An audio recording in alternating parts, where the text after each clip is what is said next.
I learned something really powerful from my wife over the years that I continually work on. It's like, sometimes when people say, oh, Brian, your kids are so well behaved. Or Ron, look at your children, so well behaved when they were little. And you kind of go, wish you could see them at home. Exactly. They're nothing like this. Sarah reminds me that, oftentimes kids lash out at home and act out at home because home is supposed to be their safe place. Mm-hmm. They save it all up all day and they just unleash when they get home. And some home cultures are such that, respect is so an issue that kids don't have that space. Right. But Sarah has helped me see this, and I'm so grateful for it, that sometimes, no, your kid needs to be able to lash out and have you not, go like, that's it, you go to your room, you naughty, naughty child. You need to let him have it like that. Just let it out. Right. Process it through with them. And almost every time I watch naturally as a kid will be like, man, sorry I said that. Mm-hmm. Do you feel like you did that well with Dana?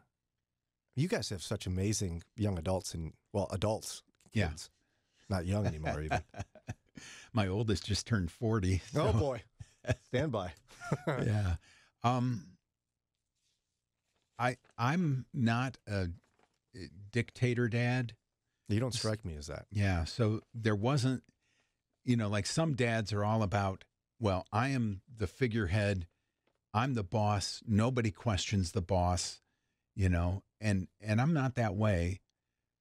I didn't like if they'd yell at me, but I don't remember like engaging in an argument. I might try to reasonably talk back, but if that was going nowhere, then it's, why don't you go to your room and think about it? You're a better man than me, Ron.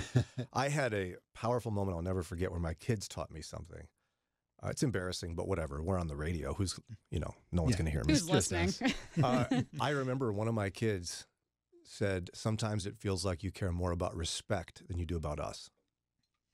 Oh. Ouch. Touche. And you know what? They were right. At that season in my life, like I was more concerned about respectful tone with your dad than I was about the well-being of my kid. It hurt, but it's true. You must have been doing something right, though, where they felt comfortable to say that to you. Exactly. I think there's a lot of parents that so lay down the law, their kids would never say, hey, you hurt me when you did this. I wish I could tell you it was a calm conversation when that happened, but it wasn't. But I appreciate your kindness in that. And I mean, to some measure, I think you're right. But I think as well, we can't forget that as our kids become adults, and I'm beginning to experience this now, many of you listening right now have had adult children for a long time. Mm-hmm. I don't think it stops that you're a safe place where they feel like they can just say stuff. Yeah, for the most part. They're a little more guarded about some things they say. And it depends a lot on how you react. If they can trust you to tell you things about their spouse and you just kind of roll with it and go, yeah, well, but he's a good guy. He's still with you and he's a good provider, and try to balance the picture out for them. But some people are so, on their child's team that if my daughter would come and say, my husband is doing things that frustrate me, he just doesn't keep the house clean and lets the kids run all over, then I would get so upset and I'd go, you need to straighten up over here, mister. Take care of my little girl. Well, no, it's her job to take care of the marriage. I help her to vent and think things through. Yeah, and I think one of the big challenges is to respond not just appropriately when an adult child gets upset with you or lashes out at you, but even respond biblically. It's a tough calling the Lord's given us. You look at 1 Peter 3, it says, finally, all of you have unity of mind, sympathy, brotherly love, a tender heart, and a humble mind. Do not repay evil for evil or reviling for reviling, but on the contrary, bless, for to this you were called, that you may obtain a blessing. As in, it's so easy if your kid's like, you never listen to me. Oh, yeah? You never listen to me? Like, it's easy to just jump right back at them when they Yeah. say something that you feel is hurtful or foolish. So there's a couple examples here from Psychology Today I want to go through. We'll do one quick here, and then we got a few more to go through because I think the responses are so good. Imagine, if you will, an adult child. She's 27. Her mom is in her late 50s, maybe early 60s. And she's frustrated by her inability to find stable employment and snaps at her mother and says, "You just don't understand what I'm going through. Mm-hmm. I'm having a hard time finding a job, and you, mother, do not understand what I'm going through." Now, my gut reaction is like, well, of course I understand what you're going through. I'm old. I've lived a lot of life. Yeah. I've definitely used that one before. You've said that? Said that. To your mom? Probably, I believe to my mother, yes. What did your mom say? Do you remember? She said, yes, I do. And then I said, well, you've never been in an economy like this. And she had to concede the point. But check out this response suggested in here. It said the mother can respond calmly saying, "I might not fully grasp what you're experiencing right now, but I want to understand and support you. Can we discuss what's been happening and how you're feeling?" Nice. Oh, man. I like that. It takes such a measure of biblical self-control to respond like that. But it's like you're not giving in to the poke. You don't understand. Well, of course you understand. But that's not the point. Your child's hurting. Your adult child is hurting. Mm-hmm. They need support. So all you have to do is go, yeah, you're right. I probably don't fully understand what you're going through, because you don't fully understand it. Right. I want to know. Help me understand. I need to write this down. That's practice. pretty Like, you're good. going to have to rehearse that one in the mirror. Yes. Yes. And there's actually a couple more really good ones of 5 rude things struggling adult children say to their parents. All right. So my wife and I are in the very early stages of parenting adult children because our oldest child is 18. So Ron, I'm sure you got many years of wisdom. Your oldest child is 40. 40. Is there a lot of people listening in a similar situation? And I think we know that when we cultivate healthy relationships, sometimes adult kids can say rude things to us when they're struggling, and it can hurt. And responding in a way that honors the Lord is so hard. Jesus talked about, man, it's easy for you to love people who are nice to you. Everybody can do that. But to love your enemy, whoa, that's hard. And that's what I'm calling you to. That's the Bryan translation.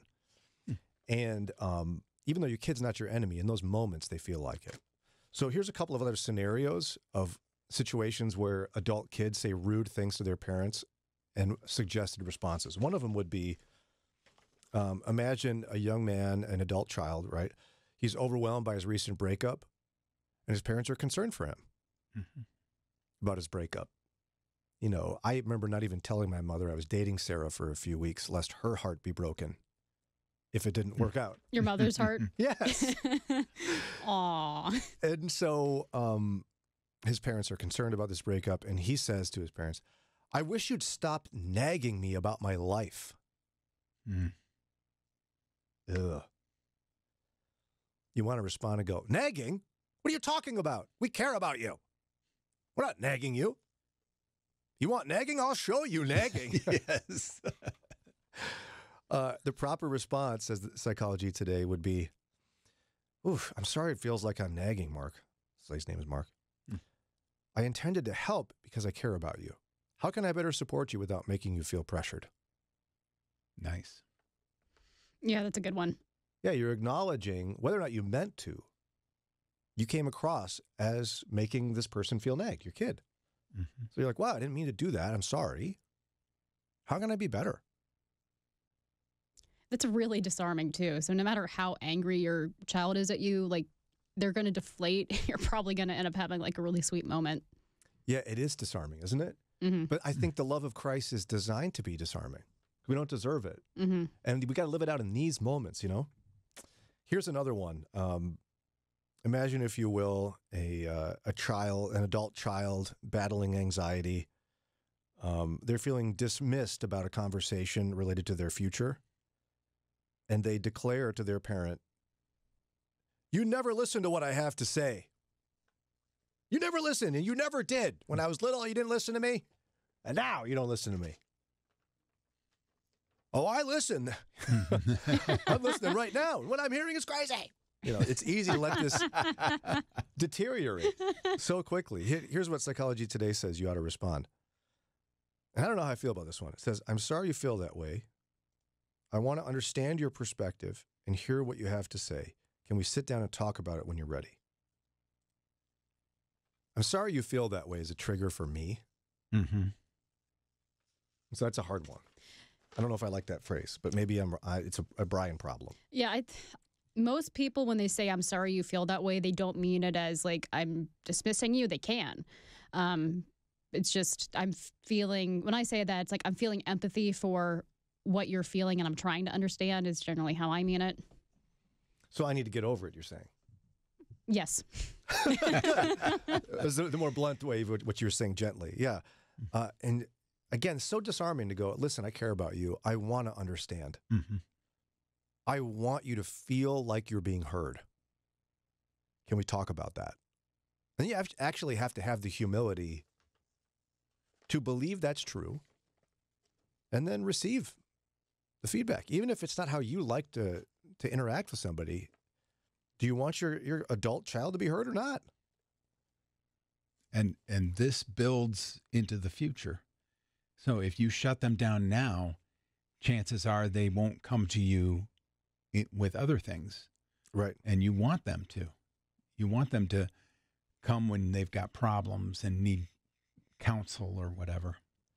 Final one we'll look at here, scenario from Psychology Today of how to respond to a struggling adult child.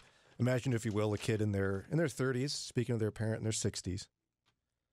And the daughter's name is Sophie. She's feeling isolated and unsupported after losing her job.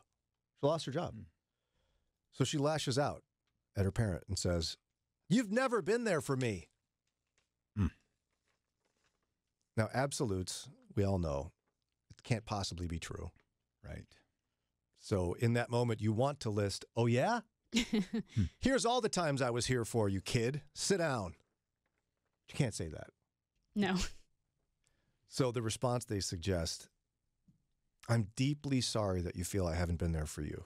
It's important to me to be a better support for you now. Let's discuss what you need and how I can help you move forward. That's good. These are all so good. I think, too, a lot of these statements are maybe an invitation for you to do counseling with your adult child. We all get a little bit dramatic when we're really upset, but some statements like these might indicate that there's a deeper problem that you maybe need to work on. Maybe you were there for them most of the time, but they're thinking of like one specific instance that is causing some lasting hurt, and you guys need to work through that. Yeah, and whether or not it's been always, it feels that way. Yeah, or at least right now, because we're hurt and we lash out. Yeah, so they say empowering parenting strategies in summary would be stay calm, use active listening. Validation is a powerful tool. Validate the experience and feelings of your adult child. Whether or not you agree with them doesn't matter. Validate them. And then communicate clearly if you can. Some good advice. Hope it helps you today.